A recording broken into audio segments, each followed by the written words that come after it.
Welcome back, everybody, to the 423 Football Podcast. Today is our League of Record KPT BALLAS Week 14 recap show and Week 15 preview show. We're in the playoffs now. Our league is officially in the playoffs. We do a Week 15 and Week 16 matchup. Only 4 teams make the playoffs out of 10, so it is officially set. I'll get into that a little bit later, but I'm your host, Brandon Bouchard, joined here, as always, by Brett Hamilton. Hello! And lazy old Peyton sitting over there on the couch. So you'll hear him scream every now and then, I'm sure. But anyway, KPT BALLAS League of Record show. Before we get started, we have a beer. We haven't had a beer on the show in a while, I don't think. But nope. You want to introduce this one? Because apparently you already... You're the hot shot on the Sierra Nevada train. Yeah. I know a thing or two. Now, this is the Celebration Fresh Hop IPA. This is, I was telling Brandon before the podcast, this is their first beer that they brew to kick off the harvest season. They always call it the Celebration IPA, and they do nothing to it, so every year it tastes bad. So if you don't like the taste of it this year, just drink it again next year. You might like it. I like it a lot. It is extremely hoppy. I thought this was an appropriate beer to choose for the episode because we're celebrating playoffs. I don't have much to celebrate, but some people do. Some people like to celebrate, so that's okay. Here. Yeah, I don't know. It might not be the best beer, as we found out already, for me to drink while recording the episode, because I've already burped like 3 or 4 times. Yeah. The hoppiness is... We'll try to mute him. It's getting to me. We'll try to mute him if that happens. No, that's all. We keep those. We are authentic. All right. We don't edit anything out. We don't tinker. No. Okay. Before we break down the news and get into the League of Record, just gonna talk a little fantasy football ethics real quick. Cool. All right, I'm gonna break down the scenario. Matt, who you know, he's in this league and he's in another league with a few other friends that he has, and they had an issue this past week that, Matt took issue to it. You tell me what you think about it. I feel like it's happened in our league before, maybe not recently, because I don't know. I'll just break it down. You tell me. But this happened in his league, not our league. No, yeah, okay. In his league. Okay. I'm breaking it down. Matt, who was in the playoffs in that league, had the 4th waiver priority this week. Yes. Another guy had the 1st waiver priority, and the guy with the 1st waiver priority is in dead last, and he hasn't picked up anyone off waivers in over 6 weeks. Yeah. To stop Matt from picking up Nick Foles this week, a third-party league member who is also in the playoffs texts the guy with the 1st waiver priority to tell him to pick up Nick Foles. Is that ethical? No. That is called collusion. That is 2 people working together to stop another player from performing well.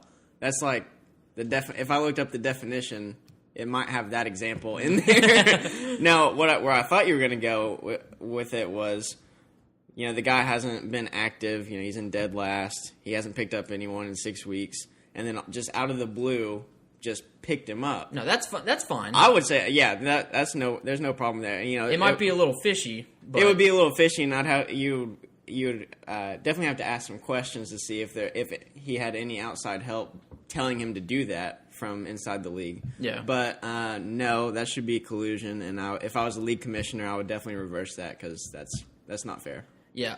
I will say I would say it would be okay if that third-party member who did text the guy who was basically inactive to pick him up, I think it's okay to do that if the third-party member was actually trying to get Nick Foles and, traded for him. Obviously, trading's cut off usually at this point in the season, but say this is, week 3, and the guy really wanted him, and obviously he wasn't going to be able to get him, and then maybe the other guy wasn't going to pick anyone up, so say you go pick him up, and then we'll try to work out a trade. I think that's okay. Yeah, I would say that's okay because, But right now, trading's cut off. Yeah, exactly. In most leagues, as it should be. Once the playoffs start, definitely. Definitely. No trading. You don't want anything. No. You don't want anything fishy going on. I would say that would be okay if the other player, if the third party just wanted that player, but to tell the person who has or a number one waiver priority to pick him up solely for the purpose of stopping Matt from picking him up? Because I assume Matt had Carson Wentz. That's the issue. No, but I think he's been starting like. Oh. He might have had McCown actually, which he lost him. So. Oh, okay. Well, I mean, anyway, it doesn't really matter. But yeah, no, that is collusion. That is definitional collusion. Yeah, and it's every situation is different. You can, as commissioner of your own league, you can do with it what you will.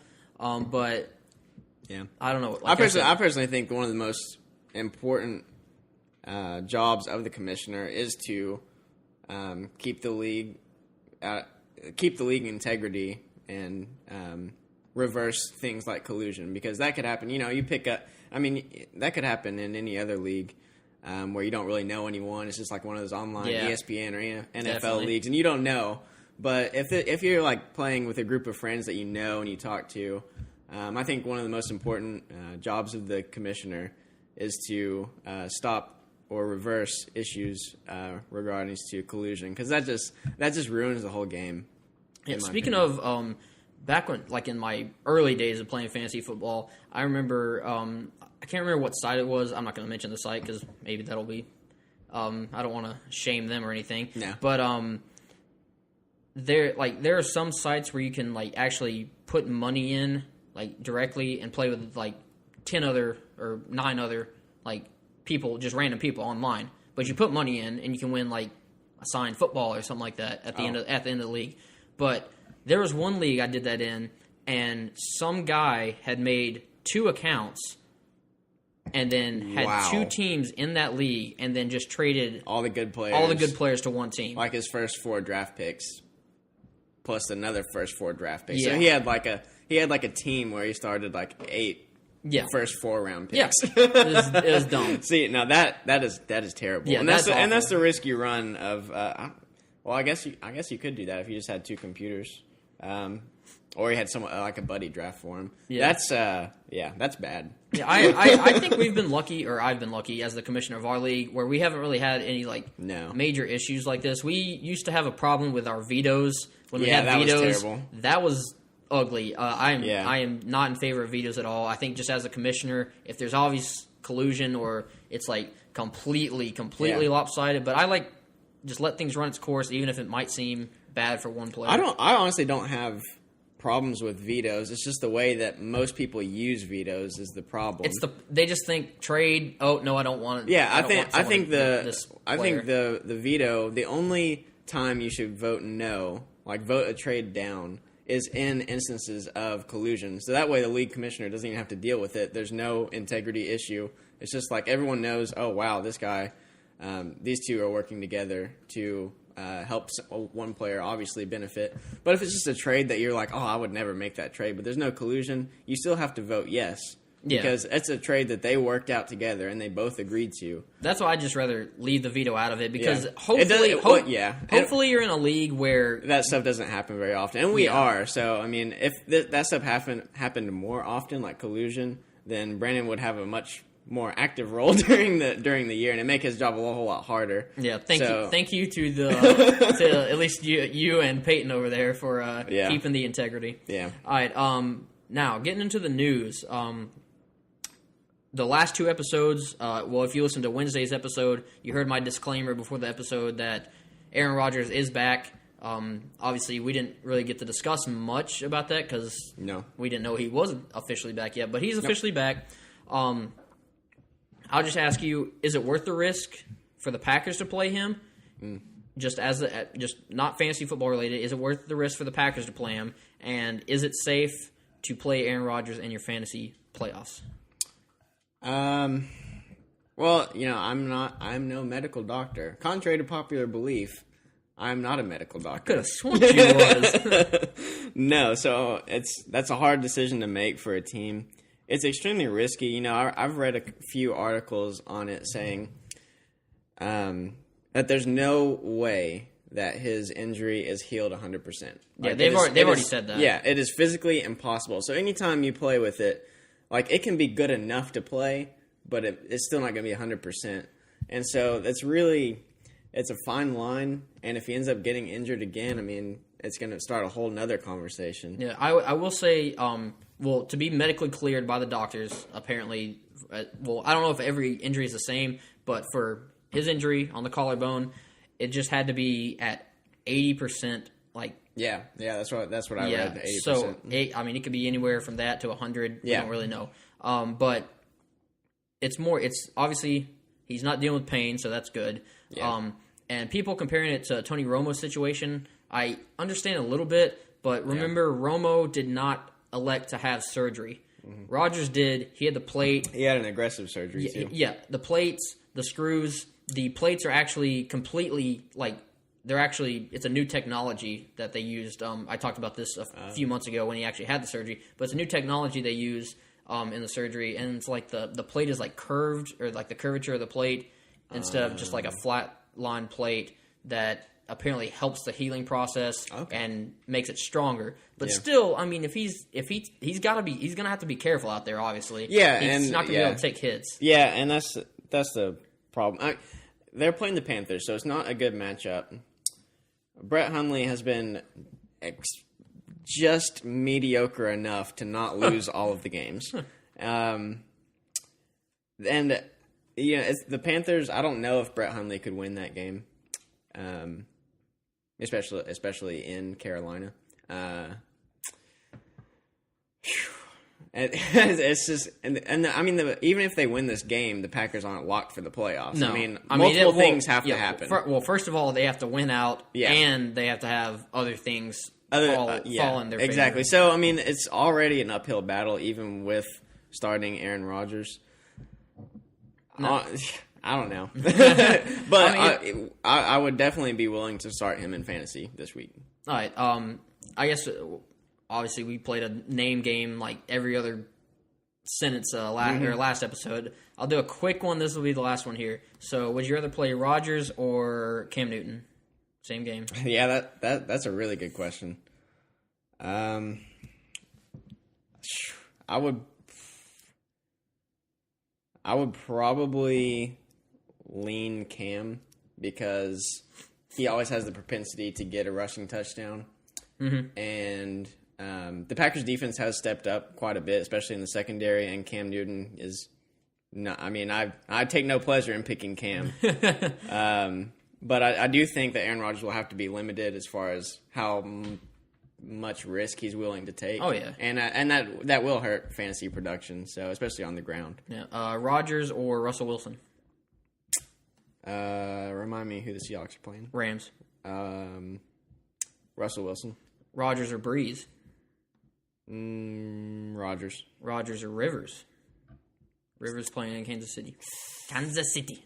I'll probably play Rivers. Rodgers or Brady? I had to throw that one in there. Brady. All right.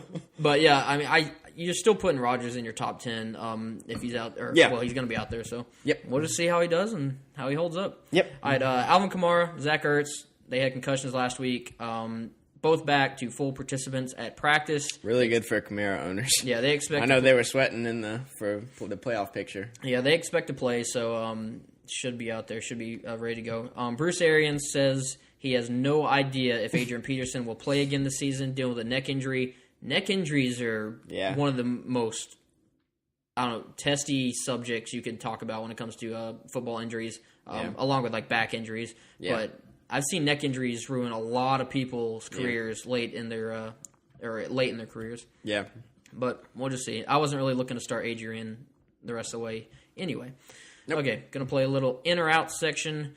I'll tell you the player, what they're dealing with, and you tell me if they're going to be in or out this week. Out. Okay. Joe Mixon returns to practice, but is still in the concussion protocol. Let's see. Yeah, he still hasn't cleared the concussion protocol. I would say in. Normally, I think that when a player returns to practice in a limited role, they're probably expecting to get out of the concussion protocol. So I'd say in. Yeah, they are playing the Vikings, so maybe not the best matchup regardless. That is true. Yeah. Tevin Coleman hasn't practiced all week in the concussion protocol. I would say out. Leonard Fournette, dealing with a quad injury, hasn't practiced all week. This one scares me. Yeah, that's going to be huge implications. He said he expects to play, but a lot of players say that. I'm still going to say in. I still expect him to play. They might limit him a little more. Yeah, maybe use TJ Yeldon. Yeah, that's even worse for fantasy owners. Yeah. Kyle Rudolph dealing with an ankle injury, did not practice on Thursday. I'm going to say out. He was in an air cast, I think, or boot earlier this week. Yeah. Yeah. Tyrod Taylor and Kelvin Benjamin both practicing on Thursday. They're both dealing with knee injuries. As we know, Nathan Peterman's in the concussion protocol as well. So, do you think? I guess Tyrod, Kelvin, Peterman. Which one of those guys, or which of those guys are playing? I think Peterman will be held out, and I think Tyrod makes his return. I think Kelvin's good to go. Yeah.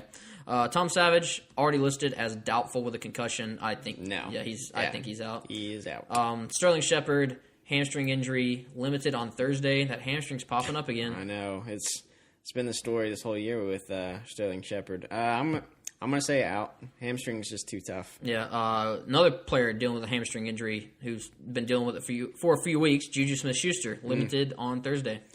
I'm gonna say in. I believe in Juju. Josh Norman, he did not practice with a knee injury on Thursday. It could affect Larry Fitzgerald's value or any of those Cardinals pass catchers.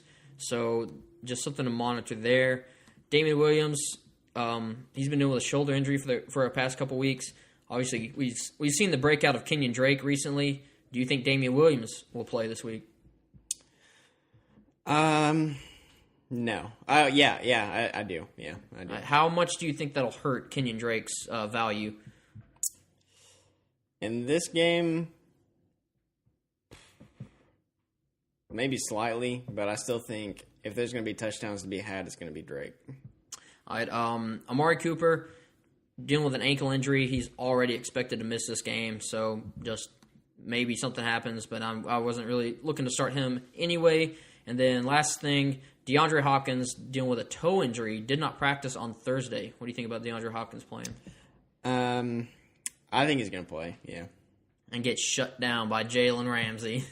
I would not guess that. TJ Yates is not going to have a fun day. I can go ahead and tell you that. That is very true. All right, moving to our League of Record KPT Ballas Week 14 recap. So, I mean, here we go. Playoffs are officially set. And I'll break down just real quick how it all panned out in Week 14 to set up the playoffs. I had already locked a playoff spot up, so but I did lose to Peyton. Peyton beat me to move to 8-6. Nice, Peyton. So Peyton did his part. Obviously, he needed the win. However, he needed either Kevin or Heather to lose as well, and unfortunately for Peyton, neither of those things happened. Kevin absolutely crushed Bush. Obviously, Peyton needed Kevin to lose. And Heather actually just barely beat Charles by 5 points. If she would have lost, Peyton would be in and Heather would not. So, big sigh from Peyton over there. But obviously it came down to the wire. But that was the only playoff implication. Everyone else had clinched. Yeah. So, the matchups are set. Playoff matchups are for Week 15. I will be facing Matt, and Heather will be facing Kevin. In the consolation bracket, we got Brett facing off on Joseph, and then Steele will be facing Peyton. Just a little, I don't know. We still need to have a league punishment for Charles or something. Did you see who are we talking? I think we were all talking about the league punishment or I saw it on Instagram of the guy being tied to the pole. And then everyone just started throwing like food at him and everything. And that's a pretty good one. I really like that one. See, that one's not that bad. No, you can recover from that one. Yeah, I was thinking of doing like tattoos or something, but yeah, we'll figure something out for that. Okay, so the playoffs are set. We'll obviously break down what happens there next week. But first, since we're in the playoffs, regular season's over. I got some regular season awards to hand out. Woo! I got 6 awards, actually. listen for your name. You might win one. I'm excited. Okay. I hope I win one. Okay. I thought I had more than this. I only have 6 technically 7 to give out. 7, 8. Something like that. Whatever. The suspense is killing me, Brandon. I'm sorry. Okay. Well, the first 2, I'll just go ahead and say I was the regular season champion, finishing at 9-5. So that's just one thing. And Matt was the highest scoring team, scoring 1,569 points in our league. So pretty good. Congrats for those accomplishments. Now, third award, the Resiliency Award, going to Joseph. Joseph. What a bounce back. Started 1-5, finished 7-7. Pretty good. Nearly got in the playoffs. He had one slip up there, I think in week 12 or something like that. But I mean, Joseph looked. Yeah. I mean, he had a great team. He came on strong. Yeah, he had a great team. Led by Alvin Kamara. Well, that definitely gave him a pickup. Okay, next award, the Heartbreak Award, going to Brett. Aww. Brett, yeah. Never mind, I don't want to win an award. I want to win an award. But anyway, Heartbreak Award for being the second highest score in the league with 1,502 points, but finished in 7th with a 6-8 record.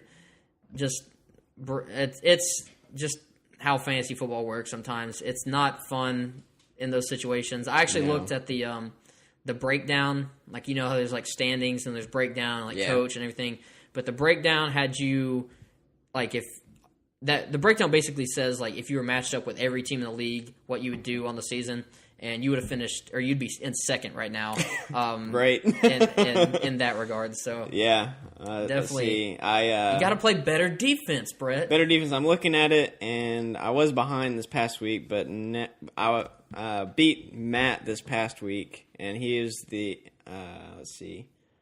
he was the second highest scorer of the week, only trailing me, and so I have the most points against out of the whole league. That you got to learn how to play defense, man. Yeah. You got to learn the defense. It was a heartbreak. I think I did pretty well, losing David Johnson the first week. Oh yeah, and then Dalvin Cook in the third week. You could add that to the heartbreak. That was definitely a heartbreaker. Losing David Johnson and Dalvin Cook is just brutal. But I never and Carson Wentz. You lost Carson Wentz, didn't you? Just now, yeah. Well, yeah, but I mean, still, if I'd been in the playoffs, that would have been huge. That would have been 3 huge players. Yeah. But one thing I never lost: hope. Oh, that's beautiful. One tear just came down the side of my cheek. Yeah, I saw you tear up. It's all right. Okay, draft pick awards. I got 3. I'm giving a gold, a silver, and a bronze for the 3 best draft picks. First one, the gold, going to Joseph. Yeah, Alvin Kamara. You can't. Alvin Kamara. He drafted Alvin Kamara in the 12th round. 12th round. Yeah. That was bold. No one like the next 2 names I'm going to mention. Like there were talks about them. Kamara, we had no idea. Think about that. In the 12th round, you're going to draft a rookie that is behind Mark Ingram and Adrian Peterson. Yep. And how well that worked out it's just incredible. Yeah. Silver for the draft pick award going to Matt. Adam Thielen in the 13th round. Yeah, that's 13th. Really good. He's like number 4th or the 4th best wide receiver in fantasy right now. He's number 4th. Number 4th as a wide receiver. As a wide receiver. I can't speak today. But yeah, Matt, great pick there. And then bronze, I'm giving to myself. For Kareem Hunt in the 12th. That was before Kamara blew up and Thielen blew up. Kareem Hunt was easily the top draft pick. We also drafted before Spencer Ware's injury. Yeah, and you had already drafted him, and so that foresight. Was. I have great foresight. That just means we drafted too early. You're not wrong there, but I like what I did to grab whatever. Kareem Hunt. I do want to say you did grab Zach Ertz really late too. Yeah, I think he was in the 13th. Obviously he's been one of the focal points of my team. Yep. I do want to say I drafted Robbie Anderson was the very last pick of the entire draft. I drafted him, and I dropped him at some point, but I don't know. Well, I'm not going to fret over that. And then last award, the Rookie Award, giving it to Heather. She's obviously in the playoffs right now. Yep. I mean, you got to give it up for the newcomer. I just want to honestly. She kicked my butt. Well, yeah, I just want to say props to her because it's like a lot of leagues, especially like ours. We want to keep the integrity, like we said before, and having someone be able to come in and be that competitive and that dedicated to playing fantasy football. And actually, she knows her stuff. She really does, and obviously crushed half the league this year. Yeah, and I didn't beat her. Well, no, I beat her once. Just once. Just once. You keep tabs. That's yeah. But definitely gotta give it up for Heather for coming in and keeping the league or improving the league. Really. Yeah. Definitely. This is made it more competitive. This year, I don't think there's been a closer year than this one. No, absolutely we haven't really had. I don't think anyone was out of it until about 3 weeks ago when Charles was out. Yeah, but even then it was... And in years past, there's been like by week 13, you know who's in the playoffs. Yeah, like, there's no question. Yeah. You're just waiting for matchups. But this is one of the closer years we've had. We just got to work on Charles and get him back active in the league. Yeah, we'll try in the offseason. Every league has that one. Every league has that one player. Yeah. Okay. Thanks for my award, by the way. What can Peyton get as an award? I'm gonna abandon the podcast award. It was a good try. It was a good try. It was a good try. Oh, he was the only one that could have upset the playoff picture in the last very week, true. So. He honestly, he's literally 5 points away from being in the playoffs. I know that might be pouring salt in the wound, but it's, but still. No one else had a chance to make the playoffs this past week. No, it was a great effort. Never give up, Peyton. No. I love this beer, by the way. Yeah, I love it too. Great beer. It was. I've held back the burps as well as I can. If you've never been, the only reason I knew so much about Sierra Nevada is Heather and I took a tour of it a few weeks ago in Asheville, North Carolina. Actually, no, it's Mills River, North Carolina. We're outside of Asheville. Get it right. Fantastic tour. It was awesome. They have great beer, and this Celebration IPA was one of my favorites. So I'm glad you picked it up. Yeah, buddy. Okay, so that's going to be the show for today. Just a reminder, go check out our show from yesterday. That's our Week 15 preview. Got to make sure you hear those starts and sits over there. You'll definitely need those to ensure your playoff victories. Also, just want to let everyone know, this episode that you're listening to right now is our 49th episode ever. So next episode you will hear will be our 50th. The 50th. We'll have to have some special segments. Yeah, we'll figure something out. Something big there. It's gonna be mental. It's gonna be mental. But huge episode coming up next. So maybe some trivia, Jeopardy. Maybe a new game if we can think of something. Yep. Bunch of fantasy talk and beer, as always. Got to have the beer. As always. Okay, so make sure you follow us on Twitter and Instagram at the423football. Like us on Facebook. Leave your comments and questions. Share us with the world. Thanks for listening. We are the 423 Football Podcast. Peace out.